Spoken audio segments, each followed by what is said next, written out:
All right, you ready? I'm ready, bud.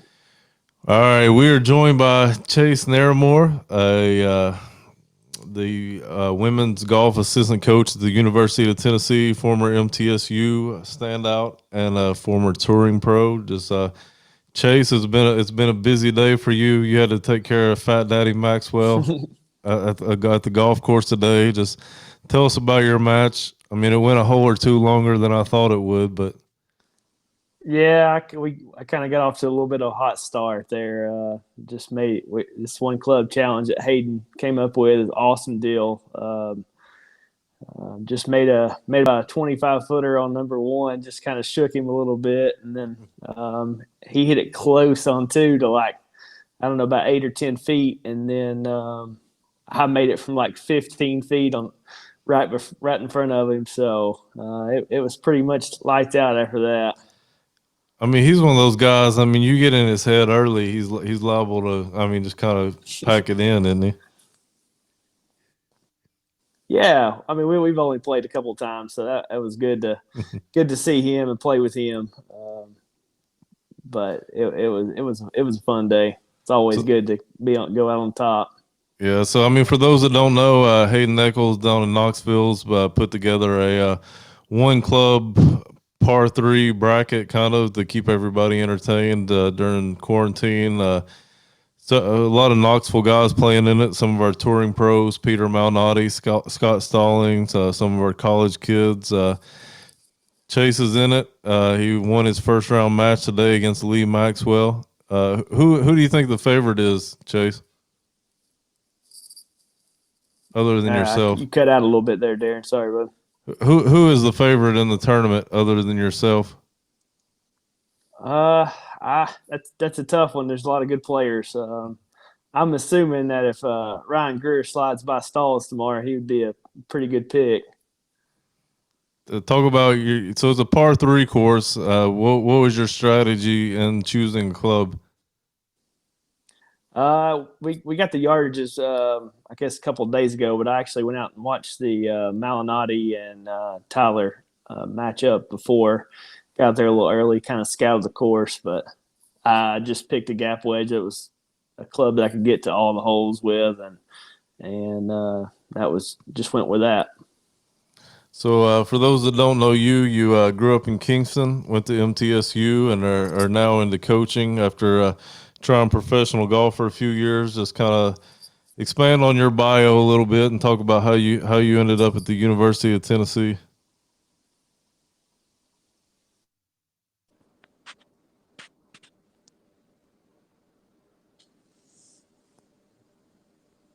Yeah, you cut out, Darren. I can't hear a word you're saying, man. So just kind of talk about you. You grew up in Kingston, went to MTSU, and then now you're at the University of Tennessee. Just kind of expand on your bio a little bit. Yeah, started out at a 9-hole golf course in Kingston. I know a couple of guys had sent out something about talking about Lakeside. So just grew at a country club. I mean, just at a small little 9-hole golf course. Just played every day. Didn't really do much on the range, and learned how to play golf. Really, that's kind of how I grew up playing. A lot different than how a lot of these juniors play are growing up now, but. Um, it was awesome. I mean, it taught me how to score. It taught me how to just use my wedges and get the ball in the hole. And I think how I play now has a lot to do with where I grew up from playing. So I grew up with a lot of good players from Kingston that were above me. That was my brother's age. So I grew up playing with them and just learned to love the game from them. And that's kind of how that's how everything kind of got started for me. Yeah. So was it always in your plans to play college golf, or did you play other sports as well growing up, or just kind of talk about when kind of when you first started taking golf seriously and thought, hey, this is something that I can do to get me into college, or Yeah, I grew up playing a lot of baseball, actually. My brother played baseball. I basically followed in his footsteps for the most part, but I got to probably in about sixth grade, seventh grade, I kind of started taking it a little bit more seriously with golf and took off kind of running. The high school team that my brother played on was really good. They won a couple state titles, and just kind of grew up playing with them, and it kind of took off from there. I started playing a lot with them every day, and I guess it was probably in about my seventh grade year I quit playing baseball and took up golf full time. So I kind of played a little bit of basketball in my high school years, but wasn't very good, slow, and just didn't shoot it very well. So just kind of stuck with golf and kind of went from there. So your brother played, or was he kind of like, I mean, how much older is he than you? He's 4 years older than me. Gotcha. So was he kind of always setting that bar that you were chasing when you first started getting into golf, or were there other guys that kind of you followed in their footsteps, or? Yeah, he definitely set the groundwork, but he never really was that great at golf. He played with his buddies and he was on the state championship team, but he was more of a basketball player. So kind of, I guess I went kind of both ways with him. And Polk Brown was playing at Kingston, David McCullough, Scott Helly, Thomas Smith. So they had a really good team back then. Aaron Weisner. So Jonathan Mount, everybody kind of came from there. So I grew up kind of playing with them, and that's kind of where I started taking it more serious. So what was junior golf like for you back then? It way different than it is now. Which we played the Vince Gill Tour, so played a lot of that. Played a lot of locally. I never really traveled that much. I played a lot of local stuff. I played a lot of invitationals. I won the Tennessee State Junior, so that was kind of like my big junior event that I won, and that's kind of where I got. I guess I was able to start to get college offers when I won that. Of course, you went on to MTSU. What were some of the other schools that you looked at, and what ultimately led you to Murfreesboro? Yeah, I got looked by Tennessee. Jim Kelson was interested. Chattanooga was interested. Just mainly all the Tennessee schools, really. I never really ventured out of Tennessee, so nobody probably knew who I was, but it's funny. I always tell this story. Almost every time I played, Whit Turnbow showed up. And he was an awesome guy. I wouldn't regret anything going to MTSU. It's a big part of my life. I'll always love it there. But he was the main reason why I went. I was super fortunate enough he offered me a scholarship, and I've been fortunate enough to play for him for 4 years. So it was awesome. So you mentioned that Tennessee Junior Am Championship you won in 2004. You looks like you went to a playoff with Jonathan Hodge. Also finished in third that year was Wes Roach. So a couple guys that have been a mainstay on the pro tours for several years. Just what do you remember about that tournament at Willow Creek?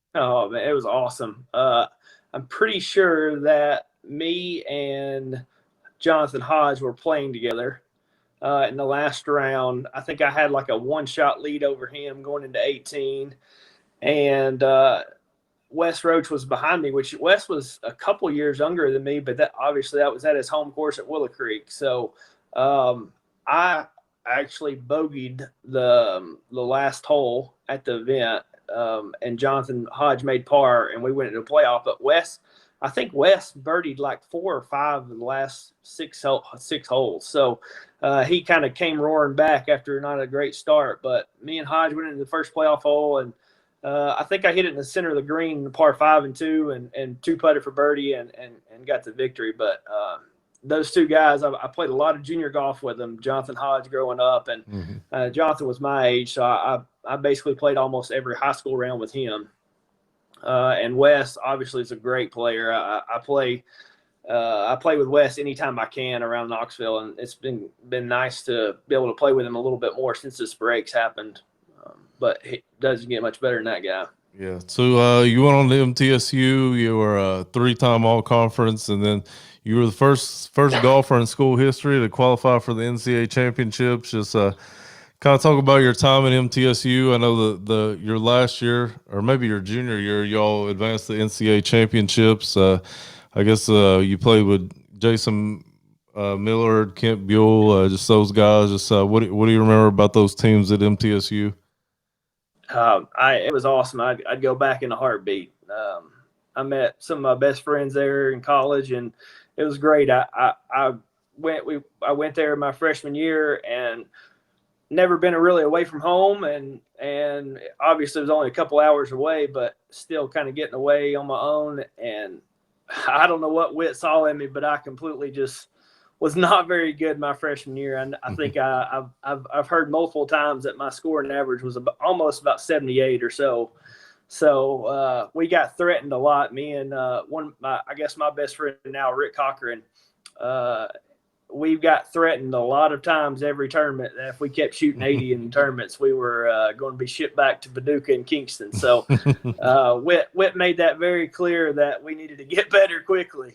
But I mean, starting my sophomore year, I played well enough to make it to regionals on my own, which was a big deal for me at the time. It kind of gave me that extra boost that I needed to, know that I can do it. I didn't play very well at regionals, but it was still an unbelievable opportunity just from a mid-major school to make it there on my own.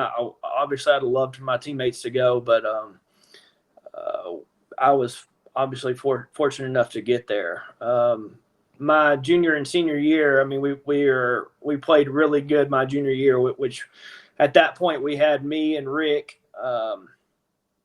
Kent Bull, Jason Millard was a freshman that year, and Craig Smith. Craig Smith's the awesome mid-am in Tennessee too. So he wins everything he probably plays in. Mm-hmm. But we had a great team. I don't know what else to say other than that. We made it to the national championship that year, my junior year, with everybody coming back too. So it was we were looking forward to our senior year, but we made the cut at the national championship. Finished 15th. It was before they moved to match play now. So it was top 30, and then top 15 made it to the final round, and we finished 15th, which was an unbelievable feat, I think, for a mid-major school like that to go that far. And I mean, we were good. Four of the guys played on the web.com tour. Mm-hmm. Two of them are still playing. Was Hunter Green on that team? Hunter was there my senior year, I believe. Gotcha. I think he's my senior year, and we were obviously really good my junior year, and we had everybody coming back. So it kind of hurt quite a bit when we didn't make it there my senior year. But it was we ended up winning the conference championship my senior year, which was awesome to do, and we wish we'd have made it to nationals. But that was some of the best times of my life. So you mentioned Coach Turnbow. Just talk about the impact he had on you and what kind of things you learned from him that maybe you have carried on with you as you began your coaching career. Absolutely. I feel like I owe Whit a ton. I mean, he's always been there for me, always will be there for me. Obviously, he's in a completely different role than he was when I was there. But looking up to him, I mean, he was an awesome coach. I mean, he let us kind of do what we wanted to do. I mean, he was there to guide us. He had played, he knew what it meant, but he let us be the team that we wanted to be, and we got better how we wanted to.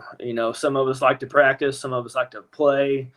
We had a good mix of a lot of different things, and he was able to let us become the players that we are now. But I mean, he's an even better guy off the golf course too. I mean, you guys, know him just as well as I do now. I mean, he is as good as it comes. Mm-hmm. The state of Tennessee is lucky to have him. I think he's in an awesome role. He'll do nothing but great things. So I learned a lot from him. Yeah, what do you remember about your college career that you kind of? Is there things you remember about your time that you can relate to your girls now as you coach? Or yeah, I mean, I think I learned a lot. I think being a coach, you have to let the girls be who they want to be. I mean, each girl is individual.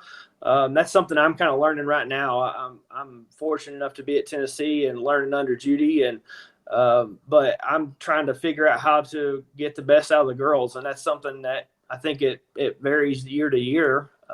But I think that's the most exciting part about the job is just trying to figure out how to get the most out of each girl. Yeah. So after your time at MTSU, you turned professional. Just kind of talk about some of the highlights of your professional career and just what was tour life like for you?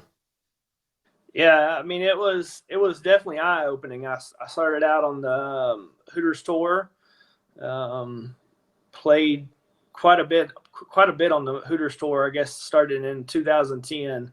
I came back for my 5th year to be a assistant coach. I guess kind of volunteer assistant coach, grad assistant under Witt, and finished my degree. So I think that's kind of when I fell into coaching, fell in love with coaching. I always thought, that would be a good backup plan, but I know I'd worked as hard as I could to get to being where I was, and I wanted to turn pro. So I think Witt understood that, and I actually told me to go and try it out. And so I kind of had a set plan of 4 or 5 years, and I think it ended up turning into 10. So I got better every year on the mini tours. I feel like I really learned a lot, and I think in 2015, me and Rick Cochran and Kent Bull, all decided to go down to Latin America and play PGA Tour Latin America, and we all went through Q school and got through, and here we go down to Latin America. So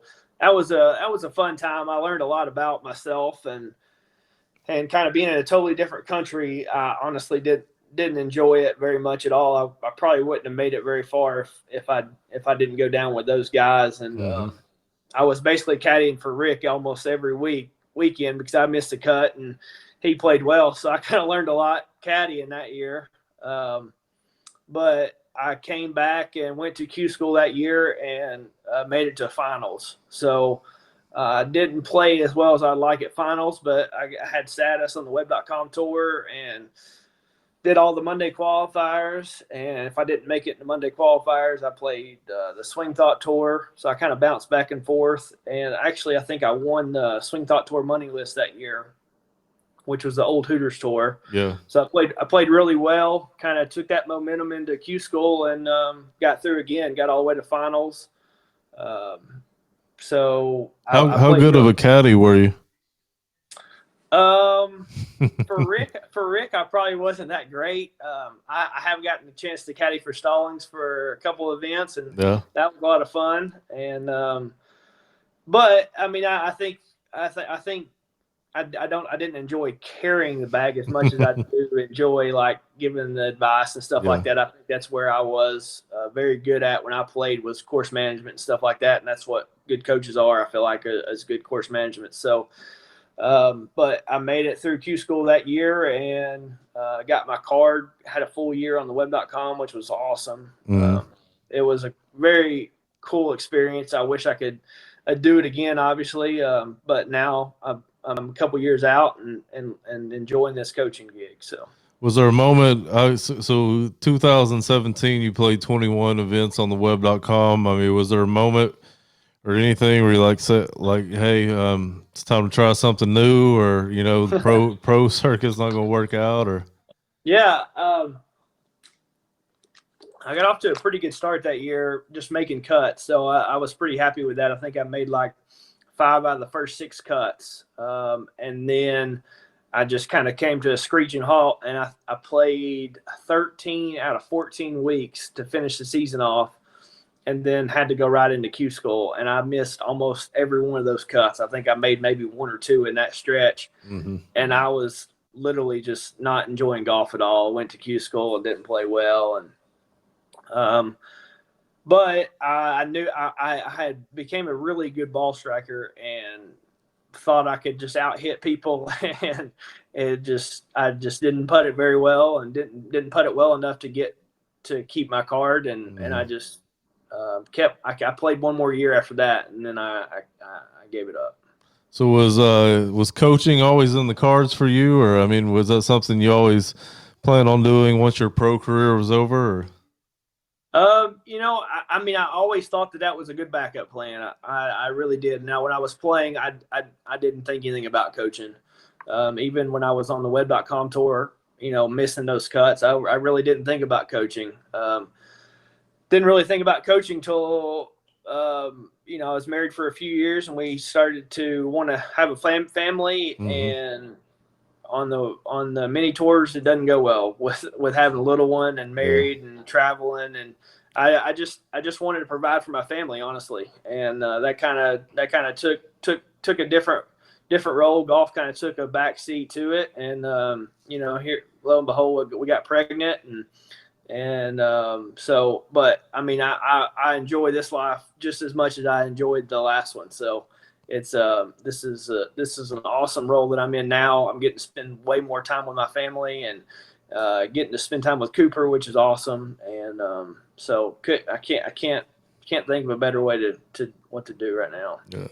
So once you hung it up, you spent a semester at MTSU, and then Judy came calling at UT. Just kind of talk about what it was about the UT program that kind of lured you away from your alma mater, and I guess coaching girls. I mean, what's that been like? And Yeah, I got lucky to. I was kind of teetering back and forth on playing, and I still had my sponsors, which I could have kept playing. And Whitney and I just decided to take a break and see what coaching was like. And it worked out. Coach Adams had just hired a assistant coach at MTSU, and like she got a job offer a couple weeks later, and I had already called her to tell her I'm interested, but she had just hired someone. So I was kind of teetering back and forth. I'm like, well, if I don't have a job here and there, I might kind of keep playing for a little bit and see if something else opens up. And she called me like 2 weeks later and said, hey, this girl went to another college and had a job opportunity for me, so I took it. It was an awesome opportunity. Coach Adams is an awesome coach, and really enjoyed the semester that I had with those girls and learning from them. And then Judy, I heard from everybody in Knoxville, since I'm a Knoxville guy, that Judy was wanting a male assistant. So, I kind of threw my name in the hat and came up for an interview and fell in love with the place. I'd never been on campus really before then. I'd been to a few football games, but nothing around, like the athletics and everything like that. And I was like, wow, this place is incredible. I would really like to get home. And Judy offered me the job, and I was super pumped. so growing up in Kingston, I mean, were you a UT fan growing up, or? I was always a UT fan. Never went to too many games, but it was close enough to Knoxville to grow up. I've always been a volunteer and Mm-hmm. always will. So it was fun. I was very fortunate enough to get the job. So what's it? You're in your second season now as a coach. What's the transition been like? What's been some of the biggest challenges that you've kind of had to adjust to, or? Yeah, starting out, I mean, I came in mid-season, so that was kind of a tough point for I think more for the girls than it was for me. I missed those girls from MTSU, but mid-season I came in at Tennessee and just try to help Judy out as much as possible. Try to learn the ins and outs of Tennessee and how she did it. She's been here for 20 years and kind of has done everything how she does it, and I was just trying to help her out as much as possible mid-season. So those girls have already had a semester with which Louis is her husband, and he's a volunteer assistant. So he kind of filled in for a semester, and then I came in. But just doing anything I could to kind of learn and help out. I try to help out as much as I can with like short game and chipping and putting and a lot of wedge work. And we made it to the national championship. It was an awesome run. We didn't. They came out. We won our first event that I coached with them. It was a little bit of weaker field, but it was awesome to kind of jump right in and get a win. And didn't play too well, but we got into postseason and made it through regionals. The girls played incredible, so it was fun to watch. And then made it to the national championship, which is even an added bonus. So. But the last year or so, it's been great. I mean, I've enjoyed every bit of it. I'm learning just as much from the girls as they probably are from me.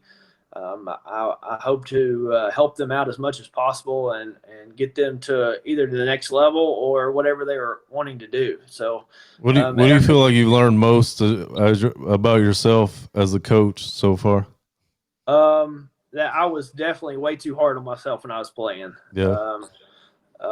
These girls do a great job at that. Some of them aren't as great as others, but it's still like they enjoy the game. I feel like is way more than I enjoyed it. I mean, I know I was playing for a living, but they don't as much up and down as I was when I was playing. So it's kind of leveled me out. I've got a way different perspective on golf. I actually enjoy playing now. It took me a while to kind of get to that point, but Yeah. I enjoy kind of getting out there. And I'm not obviously not as good as I used to be, but it's still fun to kind of get out and play.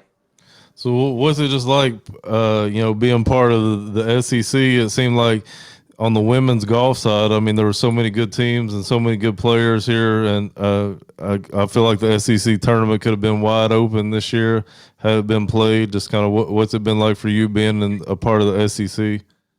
Yeah, it's totally different than obviously MTSU, but it's a lot more pressure, a lot better players. I feel like the caliber of play is very strong in the SEC. I mean, I think there's probably 3 or 4 teams inside the top 10, 15 right now that was leading into the SEC tournament. So the SEC tournament was going to be very challenging, but I think our girls are awesome. I think they have a chance, and it's going to be good to have everybody come back next year, and we have a couple of new additions to the team, and I think it seems like we were kind of I think we were going towards the right direction on going into postseason. Yeah. So let's talk about your roster a little bit. We see a lot of your girls in the TGA tournaments. Of course, Mariah was our women's amateur champion 2 years ago, and then Malia and Waverly and Michaela. We see a lot of those in TGA events. Just kind of what's the roster like right now, and just to kind of highlight some of your players. Or Yeah, Michaela Williams was our only senior this year. I think she's coming back. I haven't heard 100% yet, but I'm pretty sure she is. So she's awesome. I think she's the backbone of our team. Very solid player, very good iron player. Just very consistent.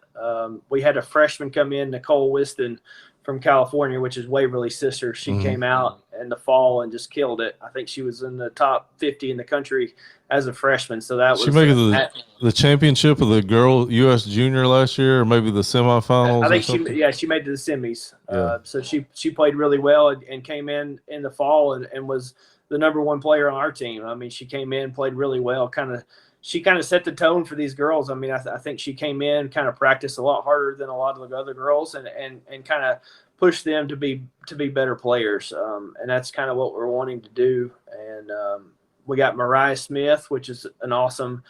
She made to the Augusta tournament last year. That was a good deal, and obviously won the state am. She's awesome on our team. And Malia Stovall, she started playing really well this year, and we're looking forward to watching her in postseason. So, what was the situation for you all like when you found out your season was canceled? Were you all in the middle of a tournament, or were you on campus, or? I was actually out recruiting. I was in Dallas. The team we were in Gainesville on Sunday. The team flew home on Sunday, and I flew to Dallas. I got back Tuesday, and we kind of had a meeting on Wednesday, and it kind of got canceled then. We had kind of thought in Gainesville, Judy and I, that it would probably start to slow down a little bit. We obviously didn't know that it was going to be canceled. It's a tough situation, but obviously you got to try to make the best of it that you can. I feel like our girls have handled the situation really well. Obviously, they're all good student athletes.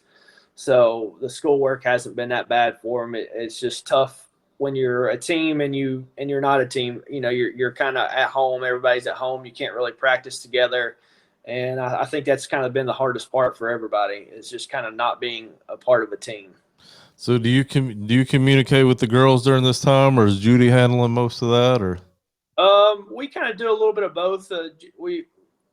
we've kind of emailed back and forth, and today we had a little Zoom scavenger hunt at home. So Yeah. it was good, just kind of trying to keep up with them as much as possible, but also let them have their kind of space at home. We can't require anything from them with golf wise, so just making sure that their grades are good and hoping that they are healthy and staying healthy, and just keeping up with them as much as we possibly can with that on that side of it. So how are some of your girls staying in kind of, I guess, competitive form when I guess a lot of them would be playing tournaments this summer and not knowing when their next competitive event would be? Just kind of how are they handling this time right now, golf wise? Well, I mean, some of them are the courses are closed at home. I know Michaela Bardwell's in Texas, and her course, she lives on the course, and it's closed. So it just kind of varies between place and place. I think they're trying to do as much as possible, but with nothing opening up or not sure what their tournament schedule are going to look like this summer, they're not quite sure what to do. I don't believe. Yeah. So everybody's just kind of in limbo right now, trying to figure out what to do and when they're going to be able to do something next. So just looking back on it, what are some of your, like, somebody asked what some of your favorite memories were from your pro career? Do you have any that you look back on fondly or? Yeah, I mean, I won a couple of times on the mini tours, so that was always it's always fun to win. I got hot at Savannah Lakes, and I won there twice on the Hooters tour, so it was a good place for me to just to play. I played well. I loved that golf course. It was in Georgia, or actually, yeah, I guess it might have been in South Carolina actually.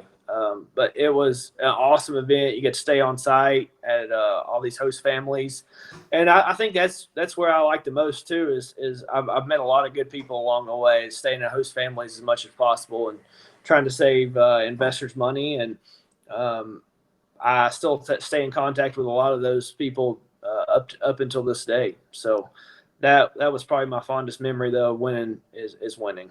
Yeah. So Wits in here, he said you are the one of the best ball strikers he's ever seen. Just talk about growing up. I mean, did you have a lot of instruction, or what went into your I guess your success as a ball striker? Or? Yeah, I mean, I think it goes a lot. I think it goes back to my playing at Lakeside, 9-hole golf course. I grew up playing with an older gentleman. We called him Demas, is Paul Morton. He was mainly the only guy that I took lessons from, really. He was never a PGA Tour pro. He's never a pro. He just was a really good amateur golfer, a good senior tour play. I mean, he wanted to play on the senior tour, just never really quite got out there. And so he was the one that kind of basically taught me how to play till I got in college. I took lessons from Brad Rose, and I got help from Tracy Wilkins in Murfreesboro. So he helped me out a lot when I was there. But just, I mean, just I never grew up on the range either, so I just learned how to play. I learned how to get it in the hole. I used to hit a big draw like Greer, but now I kind of got a little bit more of a straighter ball flight with. But just trying. I just knew how to play, I guess, is the main thing. I was a good ball striker because I knew where to hit it. I knew the correct spot to hit it, and I think that's kind of where I've gotten really good at. So we got a few more questions here. Somebody asked. He said his son is a sophomore playing in college golf. What advice would you give him about taking advantage of the extra year of eligibility? I don't know if you're allowed to talk on that or. Yeah, I mean, I think it's obviously up to the school. At that level, I know that it's going to be at each school's discretion, but I think every year that you can play college golf is only going to help you out getting to the next level. Just more practice, more preparation, more coaching, and learning how to play better. I mean, I think that's the best way to do it is try not to turn pro until you feel like you can actually do it. Mm-hmm. And staying in college is not a bad thing. Somebody wanted to know what do college coaches look for outside of just grades in golf when you're recruiting somebody? Like, are there certain specifics that you look for when you identify a prospect? Or Yeah, I mean, I think for me, I'm just kind of getting going. But with recruiting, I look at the demeanor of the golfer too. I mean, just how she handles her just her attitude and how her game is, and there's just a lot of things that we can see on the golf course that most people can, I guess, and that's kind of what we're looking for. Obviously, good ball strikers. If you play multi-sport athletes are awesome. I mean, I think that's just an added benefit, but it's not something that we're looking for. At me personally, I don't think. But just obviously shooting the lowest score possible and trying to get a well-rounded player. Yeah. So you have a child now, is that right? I do. Cooper Like Narramore. when do you think like the proper age is to start getting them into kind of, I guess, organized instruction and stuff like that? Have you thought about that or? I think for the most part for young kids, I think it's good just to kind of get them out on the golf course. Yeah. I mean, 3, 4, and 5 year old. I mean, I wasn't out there at that age, so I don't know how much instruction helps. I mean, obviously it does help. There's great instructors here in Knoxville, and but just getting them on the golf course and letting them enjoy the game. I know you saw so many kids out there today at Concord that just are out there hitting the ball and not really knowing what they're doing, but they're having a good time. I think that's the main part. You know, when you get 6, 7, 8 years old, and maybe where the mechanical stuff will kind of help you throughout till you get to your high school age. I think that's maybe a good starting point. But starting out like 4, 5, 6 years old, just let them enjoy the game, I think. So I mean, you've been part of Tennessee golf scene your whole life. Just what do you think it is that's made Tennessee so successful as far as junior golf and I mean just amateur golf in general? It seems like junior golf's always kind of excelled above maybe what our population is here in Tennessee, and a lot of good juniors come out of this area, and especially Knoxville, where you're at now. Yeah, I mean, Knoxville golf and Tennessee golf is killing it right now. I mean, just the opportunities to play. I mean, now Scott Stallings' deal is letting kids play for free. All the junior events that are able to get to in reasonable time and driving distance. I mean, it's just amazing. I think now Scott Stallings has made a huge deal in junior golf. I mean, everybody wants to play in his event at the end of the year. I was one of the captains in that. It's amazing the stuff that they get. I mean, I don't know many other states that have something like that, and a PGA Tour pro that wants to give back to junior golf like he is. It's quite a unbelievable deal. And what you guys do, what Tennessee Golf does for junior golf, I mean, you guys pour a lot, your heart and soul into it, and want to, not only run these tournaments but also get their names out there. I think that's like the biggest thing for them, to get their name out and showcase your talent.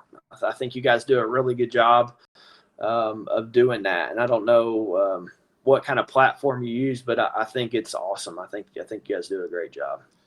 So Polk Brown's on here, and like he's Oh been boy. begging for a Oh boy. lakeside golf story for a while now. So Let's see. So I invited one of my teammates, Kent Bull, down to the Roane County Am. It's at Lakeside, a little 9-hole golf course where I grew up playing. He came down first round. It's a 2-round tournament. I guess we played a little shootout on Friday night, and I think I tied with David McCullough for the lead, and came out the first day, and Kent shot 65 at Lakeside. Is a par 35, so you play the front nine, and then move back a set of tees and go play the par 35 again. So par 70, and Kent shot 65 and was down 7. So I put a little 58 on him, and it was history after that. But there's so many memories from Lakeside. I mean, I'll never forget that place. It's where I'm from. I'll always go back. It taught me how to play golf. I mean, a lot of these juniors grow up at all these nice country clubs, and I always go back to the 9-hole golf course, and that's where I feel like I got better. Kevin Herman wants to know if he's going to get his drinks from that hole-in-one you had the other day. Yeah, I made a hole-in-one out of Oak Ridge the other day. Got lucky, but definitely, I've been blessed to make 10 of them, and it was an awesome deal. I was playing with some of my buddies, some of my good buddies, and I really enjoyed that. Yeah. So I was reading your bio at Tennessee, and it said you caddied in the British Open one year. Is that right? I did. Kent Bull, one of my teammates at MTSU, had won the Argentinian Open in Latin America and got an exemption down there. Awesome deal. Me and my wife both got to go and caddied for him for the week. We had a funny story with that. We got in the first round of the practice round. I can't remember who we were playing with. It was like on the second or third hole. Kent kept leaving it short of the green, and we kept looking at the sprinkler head, but it had like a red number and a blue number. So we just thought the red number was to the front and the blue number was to the middle, and the red number was in meters. So he just kept flagging these irons and being 10, 15 yards short, but it was in meters and not in yards. So clearly I figured that out before the first round of the tournament. But it was an unbelievable experience. He made a putt on 36 hole to get to like 10th place. So we were playing late on Saturday, and he didn't play too well on the weekend, but it was an unbelievable experience. We got to play with Alex Noren on the weekend, which is an unbelievable player, and just the crowds and atmosphere was I'll never forget it. Who's the best golfer you've ever played with? That's a tough one. I played with a lot of good players.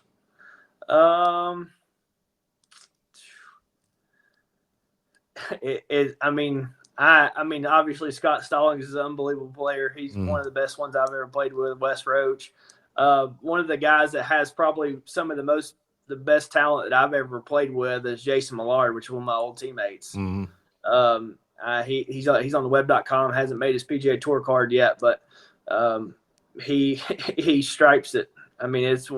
Just hearing it come off the face is something that you don't hear every day. But I've played with a lot. I don't know. I wouldn't be able to narrow it down. What's your favorite course you played? We played a course called the Teeth of the Dog in Dominican. It was Dominican Republic. It was an unbelievable experience right on the ocean. Played the ocean course in Kiowa. It was a good place. My favorite place is probably Diamond Creek in Banner Elk. It's on Scott Stallings' bag. It's an unbelievable golf course. I love it. So I remember asking you a story. I mean, you ran into Eric Church up there or something? I did. I started out a couple holes after the pro member and played in his group and didn't even know who he was. So it was an awesome deal on the third hole. I think somebody asked if we could play some music, and he said, as long as you don't play Sam Hunt or me. And I looked at my wife. I'm like, did he say me? Yeah, it was Eric Church. So cool deal. So, you're early in your coaching career. I mean, what are your long-term aspirations for it, I guess? Yeah, I as of right now, I have no desire to do anything other than coaching. I'm really enjoying. I'm learning from Judy every day. There's a lot of stuff that I had no idea what went on behind the scenes in coaching, and that's something I'm really learning here at Tennessee. And I feel like she's helping me out a ton in that aspect of it. And I always know that I can actually. I feel like I can coach and do the course management side of it, but there's also another part of it to this job, and that's something I'm kind of learning right now. I hope I can instill all my knowledge into junior golfers and girls, and we'll kind of go from there. But that, as of right now, I'm in a perfect spot. What kind of responsibilities? I mean, do y'all kind of split those up, or you kind of learning from her and all she does, or like how y'all kind of handle the responsibilities that go along with it, or? Yeah, she's gave me a lot of responsibility, which I'm lucky to have. I enjoy some of the stuff that we do, and I do a lot of the travel and just trying to get ready for the next event.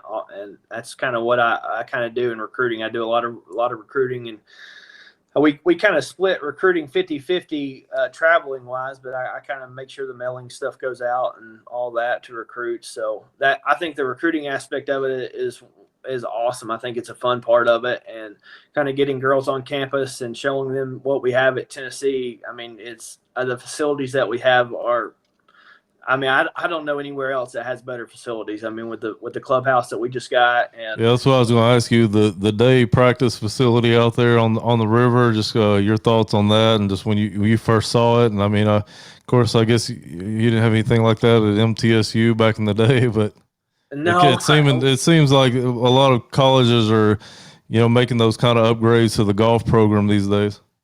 yeah, I mean, the first day I walked on campus, I was just in shock. I kept, I don't know if Judy realized, but I just was, my jaw was probably dropped the whole day. I couldn't believe what all these student athletes get to do every day, and the facilities that they have, and just everything that they have at their fingertips to get better. It's truly remarkable. That practice facility with the new indoor facility is unbelievable. I don't even, that's the only words I can think of. I mean, it's got 3 golf holes.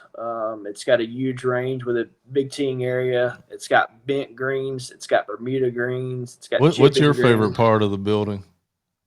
Of the building, I mean, I haven't been able to spend as much time as I need to, which is where I need to spend all my Yeah. time is putting. But the new putting facility is incredible. I mean, it's crazy good. I mean, it can change slopes, and just by a touch of a button, you can have a left to right uphill putt, left to right downhill putt. I mean, I know Brendan kind of spoke about it last time he was on, but it is an unbelievable deal. I mean, if you can't, there's not a putt that you can't hit on that green, which is awesome. But driving into that to work every day is makes my job a lot easier. I enjoy just. I think the coolest part is it has both bent and Bermuda. So if you're fixing to go play a Bermuda course, you can practice on Bermuda. If you're fixing to go play on a bent green, you can go practice on bent. So like just everything that we have at Tennessee is there. I mean, there's nothing that we don't have that can't get you to the next level. And I think that's the, when you have recruits on campus and you show them that just, it just makes our job a lot easier. So you mentioned earlier your brother. Of course, he's the AD and basketball coach at Kingston Yeah. these days. Just was that a big draw for you coming back home, and or I guess what you consider home now, and just what's it like being back around family and you know? Yeah, absolutely. I mean, that was.